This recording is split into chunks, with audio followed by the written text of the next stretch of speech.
Boa tarde. Então, essa é a aula de miopatias inflamatórias. Bem, as miopatias inflamatórias, elas não é uma doença, na verdade, é um grupo de doenças que tem como característica comum o processo inflamatório da musculatura esquelética, principalmente. Então, dentro desse grupo, você tem a polimiosite, a dermatomiosite, a miopatia necrosante imunomediada, a síndrome antissintetase, a miosite por corpúsculo de inclusão, a miosite associada à malignidade, a miosite secundária à colagenose, por exemplo, o lúpus, secundária ao lúpus eritematoso sistêmico, secundária à esclerose sistêmica, né? Nessa aula, a gente vai abordar principalmente a dermato e a polimiosite. Então,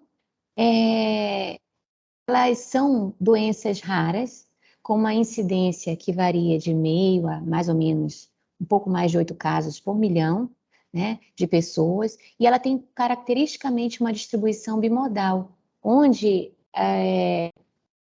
as idades principais de início da doença é ali em torno dos 15 anos, e depois, mais tarde, ali entre 45 e 50 anos de idade.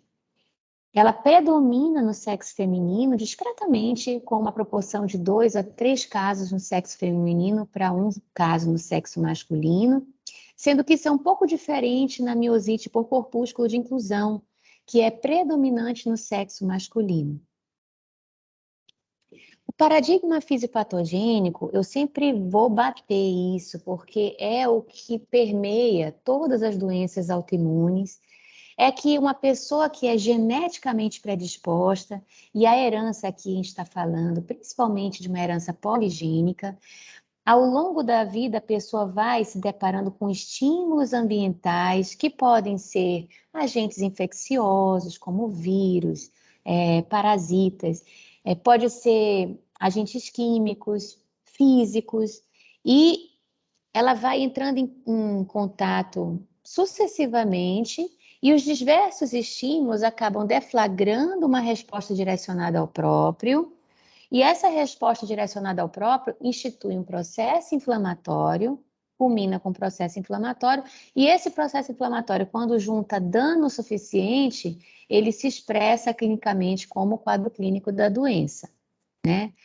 E a gente pode dizer, apesar de a gente não saber etiologia, a gente pode dizer que é uma doença autoimune, porque existe a presença de autoanticorpos identificáveis nos principais comprometimentos, quando você avalia o histopatológico, você vê que existe um infiltrado inflamatório, existe associação com MHC, entre outros genes da resposta imune, e essas são doenças que respondem ao tratamento imunossupressor, entendeu? O quadro clínico da polimiosite, da dermatomiosite, ele geralmente tem um início insidioso, ele pode ter um início mais agudo, principalmente no paciente que tem o anticorpo anti-SRP associado, mas normalmente ela se instala de forma insidiosa ao longo de semanas a meses. E o que é o carro-chefe da manifestação? É a fraqueza muscular. Então, você tem uma síndrome deficitária motora, onde você tem uma distribuição nessa perda de força, nessa paresia simétrica e proximal, quer dizer, pegando principalmente cintura escapular e cintura pélvica. Então, isso faz com que o paciente ele tenha dificuldade de levantar de uma cadeira, de subir uma escada, de subir uma ladeira, de lavar a cabeça, de pegar uma coisa pesada de uma prateleira mais alta, de pentear o cabelo. Por quê? Porque a força ela está mais comprometida na região proximal dos membros superiores e dos membros inferiores. Você tem também comprometimento da musculatura cervical, mas o comprometimento da musculatura cervical é principalmente da musculatura extensora. Então, o paciente ele tem dificuldade de manter a cabeça ereta quando ele tem comprometimento da musculatura cervical. E pode haver comprometimento da musculatura faríngea, da parte muscular esquelética, quer dizer, então o paciente ele vai ter normalmente, quando ele tem comprometimento dessa musculatura faríngea, o sintoma, ele vai ser, os sinais e sintomas vão ser relativos a uma disfagia proximal ou disfagia faríngea ou disfagia alta, são sinônimos, onde o paciente ele tem dificuldade de iniciar uma deglutição, tem engasgos frequentes e pode, inclusive, regurgitar a comida pelo nariz e pode ter um anasalamento da voz por conta do comprometimento dessa musculatura da orofaringe. A musculatura ocular e a musculatura facial, interessantemente, ela é bem preservada nesses pacientes. Então, quando você tem comprometimento da musculatura ocular com ptose palpebral, né, ou facial, o diagnóstico de polimiosite ou dermatomiosite fica um pouco menos provável. Entram outros diagnósticos diferenciais, como, por exemplo, miastenia gravis.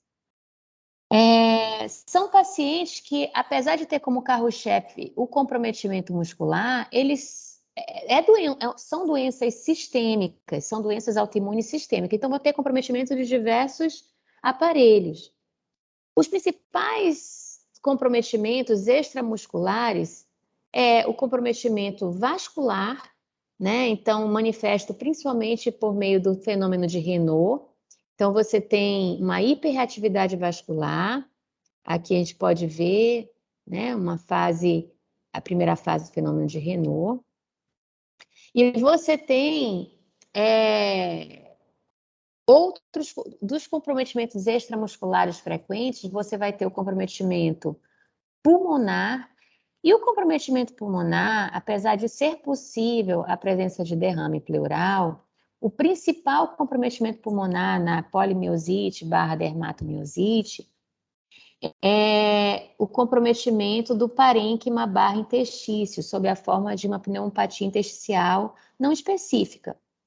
Então, aqui a gente tem um exemplo do comprometimento do interstício, vocês vejam esse infiltrado, né, que realça a parte do interstício pulmonar, né, mostrando áreas de fibrose, inclusive, e se manifesta clinicamente como tosse seca, dispneia progressiva aos esforços, e a ausculta pulmonar, você vai ter a presença de estertores finos, geralmente com predominância nas bases pulmonares, mas que pode chegar a comprometer o pulmão inteiro, né?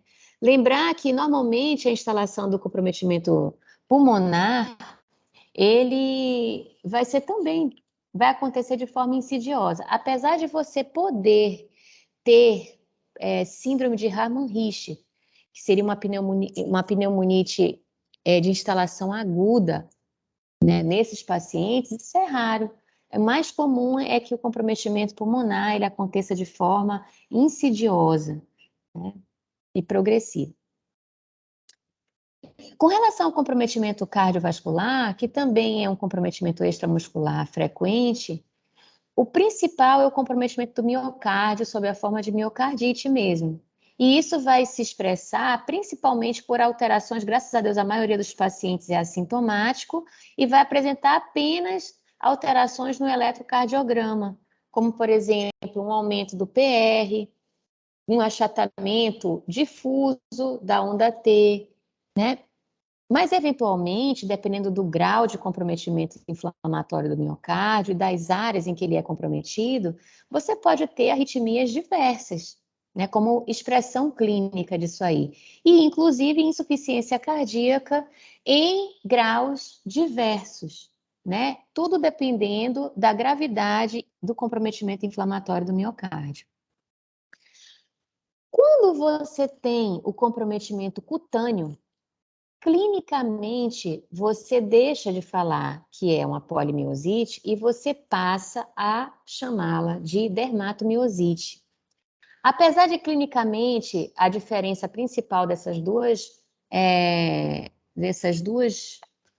miopatias inflamatórias ser apenas o comprometimento cutâneo, basicamente, elas são consideradas entidades assim diferentes, porque como a gente vai ver, inclusive o infiltrado muscular, né, inflamatório, ele tem populações celulares e subpopulações celulares, principalmente de linfócitos, diferentes umas das outras, né? Mas, clinicamente, a principal diferença é o comprometimento cutâneo. Quando você tem o comprometimento cutâneo, fica muito mais fácil o diagnóstico e você passa a chamar de dermatomiosite. Então, aqui, o que a gente está vendo é o síndrome de Gotron, né?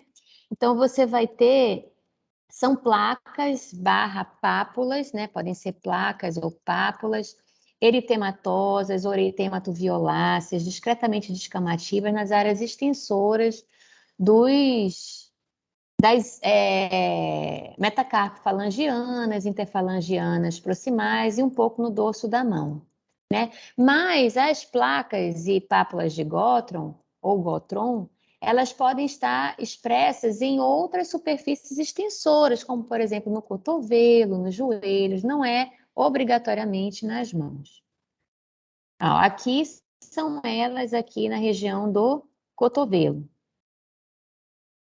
Outro sinal muito típico de dermatomiosite é o sinal do heliótropo. Então, são máculas que podem chegar a ser pápulas eritematosas, pode ser eritematoviolaces e algumas vezes são acompanhadas de edema periorbitário. Aqui, nessa criança, edema, né, acompanhada de edema, né, e que são lesões patognomônicas de dermatomiosite. O eritema facial, algumas vezes, pode ser confundido até com o eritema malar, quando ele estiver concentrado na região malar, né? Mas na dermatomiosite é mais fácil ser o eritema facial completo e ele não poupa normalmente o sulco nasolabial, como acontece no lúpus.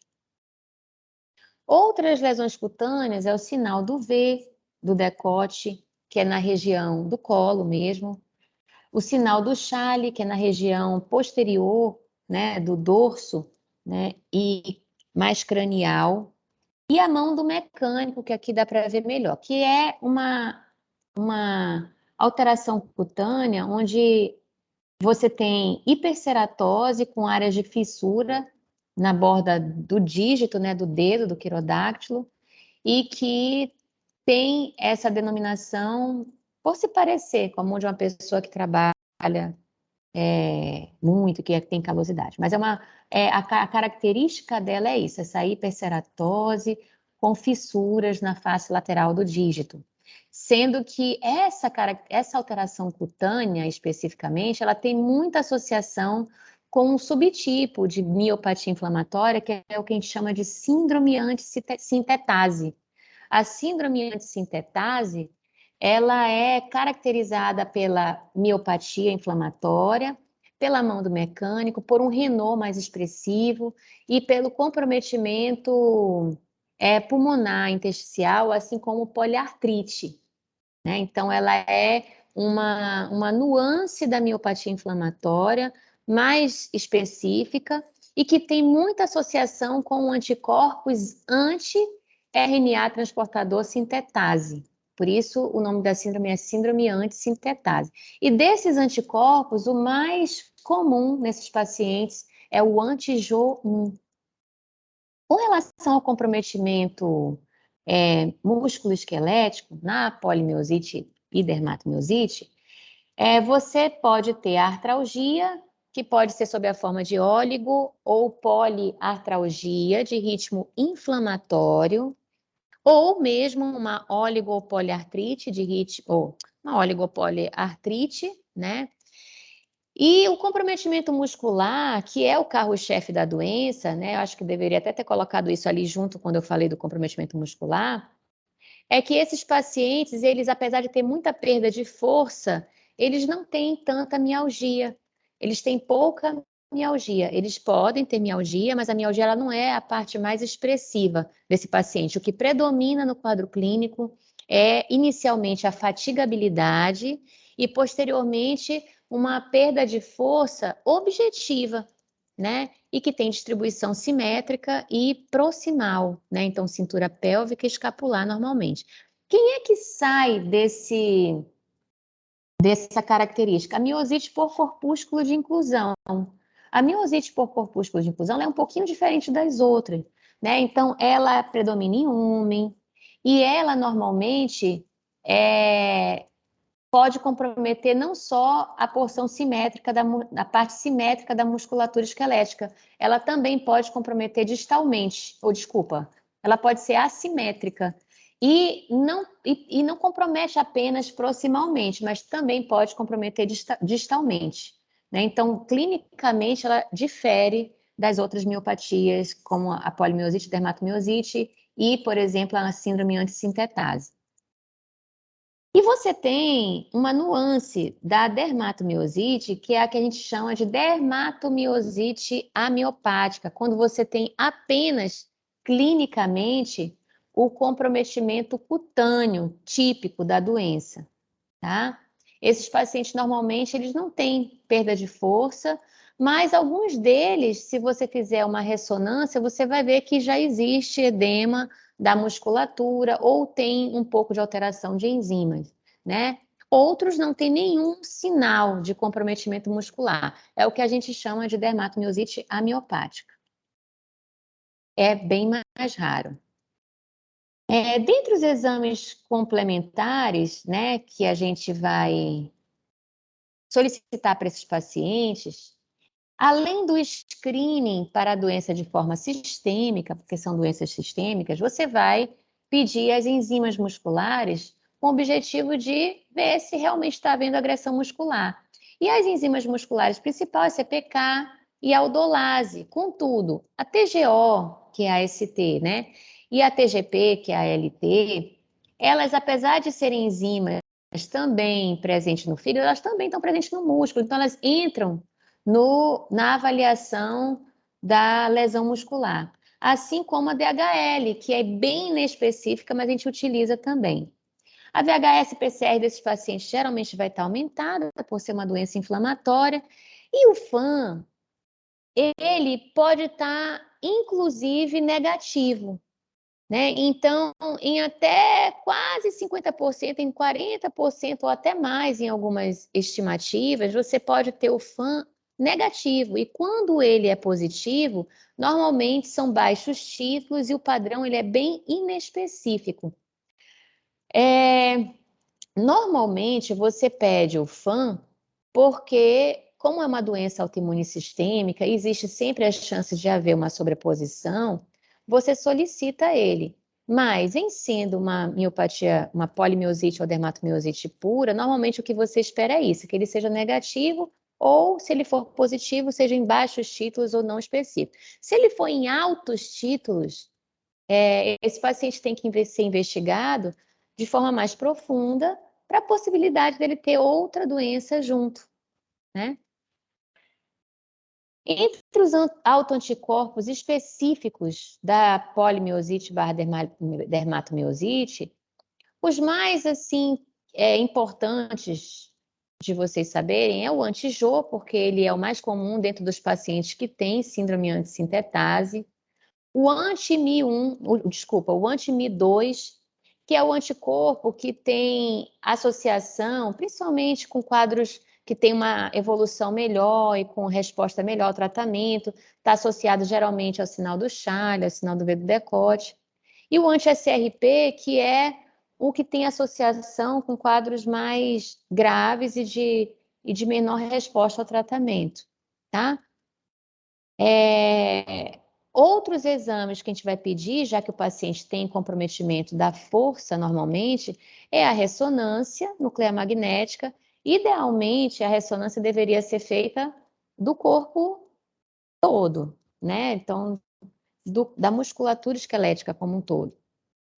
Porém, na impossibilidade, a nossa realidade aqui existe essa impossibilidade na grande maioria das vezes, principalmente dentro do sistema público, é que você, então, dê preferência para a região da cintura escapular e da cintura pélvica, porque é onde normalmente está a maior parte do comprometimento muscular. E a ressonância, ela vai guiar o local de biópsia, né? Ela não vai só auxiliar o diagnóstico, mas vai guiar o local de biópsia, né?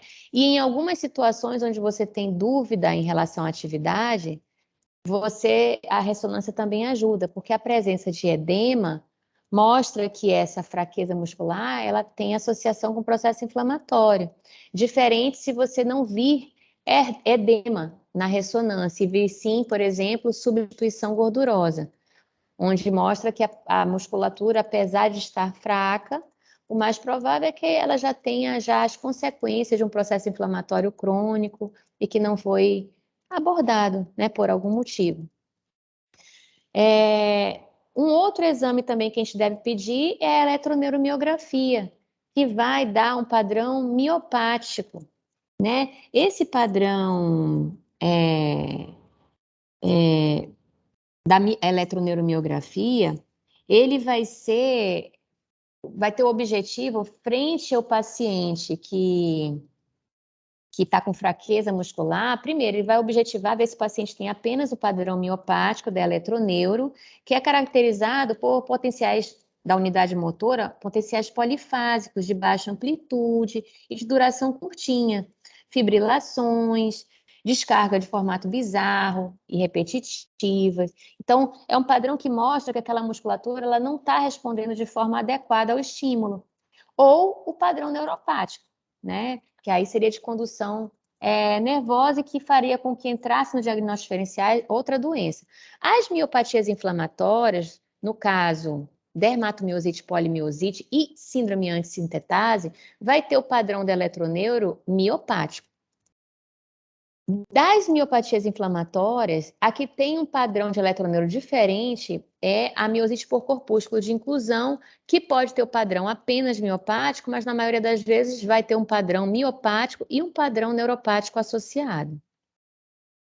Então, aqui tem uma ressonância, aqui a gente vê o seguinte, essa ressonância aqui é uma ressonância de porção proximal, né, de membro inferior. Eu não vou chamar de cintura pélvica, porque não está pegando a pelve, né? Mas a gente pegaria toda a pelve, né? Mas a gente aqui está vendo toda a coxa do paciente, né? Então, toda a porção proximal da coxa. E o que que a gente vê?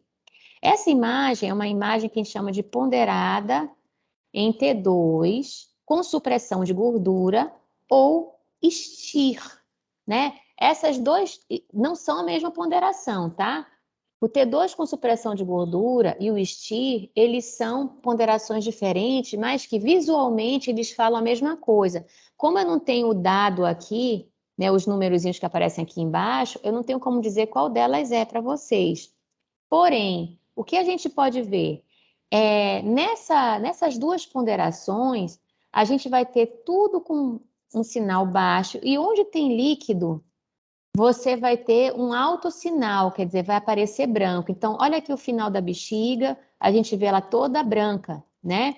E quando a gente vê a musculatura, em vez de ela estar com essa cor cinza escuro da gordura, né? Ela está bem branca, né? Bem clara. Então, a gente fala que tem hipersinal na musculatura. Esse hipersinal, ele quer dizer líquido na musculatura, que na nossa interpretação a gente vai chamar de edema na musculatura, que no contexto clínico a gente vai dizer que está inflamada. Então, entendeu? Então, é por aí o raciocínio. A ressonância, como eu falei anteriormente, ela pode guiar o local de biópsia, né? Então, você idealmente deveria fazer a biópsia muscular. Na polimiosite, você vai ter um infiltrado inflamatório, principalmente endomisial, né? Na dermatomiosite, você vai ter um infiltrado principalmente perivascular e perimisial. Quando você faz, por exemplo, a marcação, né, pela imunistoquímica, você consegue ver também quais subpopulações celulares estão predominando. E no caso da polimiosite, o predomínio, ele é de linfócito TCD8, apesar de também ter linfócito TCD4, mas é principalmente de linfócito TCD8. E claro que tem outras células, como macrófagos, células dendríticas, etc. Na dermatomiosite, o predomínio é de linfócito TCD4 e vai ter linfócito B, além de outras subpopulações celulares, como por exemplo, célula dendrítica também e macrófago. Mas existe uma diferença no infiltrado celular nessas doenças. E geralmente, como eu falei anteriormente, o infiltrado é mais perimesial e perivascular na dermatomiosite. O diagnóstico eu penso que vocês já começaram a montar isso na mente de vocês, de que não é por apenas um achado. Então, você tem um conjunto de achados, desde a anamnese até exames complementares, que em conjunto te dão o diagnóstico. Então, eu tenho um paciente com fraqueza muscular proximal, simétrica, uma biópsia muscular com evidência de miosite, né? E aí eu vou ver o padrão desse infiltrado inflamatório, um aumento das enzimas musculares, uma alteração do padrão da eletroneuromiografia, né? No caso, quando é dermatomiosite, você vai ter as lesões cutâneas. Isso aqui, que são os critérios anteriores, a gente tem novos critérios, tá? Eu não trouxe os novos critérios aqui para vocês, porque eu acho que esses aqui são mais didáticos. Então, vocês vejam que os critérios de classificação, eles giram em torno do quadro clínico, dos exames complementares daquela determinada doença, para você então fechar a classificação daquele indivíduo e fazer um diagnóstico, né? E o tratamento ele vai girar em torno de imunossupressão, né? Porque é uma doença autoimune. Então, inicialmente, o uso de corticoide, você vai ser o primeiro medicamento a ser utilizado. Na dependência da gravidade, você vai utilizar via oral, prednisona ou prednisolona, ou IV, metilprednisolona, né? Preferencialmente. E a dose sempre vai ser, inicialmente, pelo menos imunossupressora. É claro que em casos graves de miopatia inflamatória, onde você tem enzimas muito aumentadas, ou você tem, por exemplo, sinais de gravidade, como a disfagia alta, que a gente comentou, você pode lançar mão da pulso com metilprednisolona, pela gravidade do processo inflamatório muscular. Mas na grande maioria dos pacientes, você vai fazer o tratamento em dose imunossupressora, né? E em um momento posterior, você vai adicionar os imunossupressores sintéticos ou biológicos propriamente dito, tá? A tendência atual é de começar junto com o corticoide os imunossupressores, mas se vocês iniciarem o corticoide primeiro, por exemplo, pegou a paciente no pronto-socorro, né, e já inicia o corticoide antes de enviar para o especialista, que muitas vezes ela demora de conseguir chegar a um especialista, né? Então, assim, sobre as miopatias inflamatórias, o principal é esse. Eu gostaria que vocês estudassem, eu oriento, né, que vocês estudem pelo Current de reumatologia e ou pelo livro da Sociedade Brasileira de Reumatologia, né? Então, vocês têm que estudar dermatomiosite, polimiosite e miosite por corpúsculos de inclusão e síndrome antissintetase. São essas apenas, tá certo? Das outras miopatias, como por exemplo a miopatia associada à neoplasia, a miopatia secundária à colagenose, né, a miopatia necrosante imunomediada, essas não precisam, tá? Fiquem com Deus.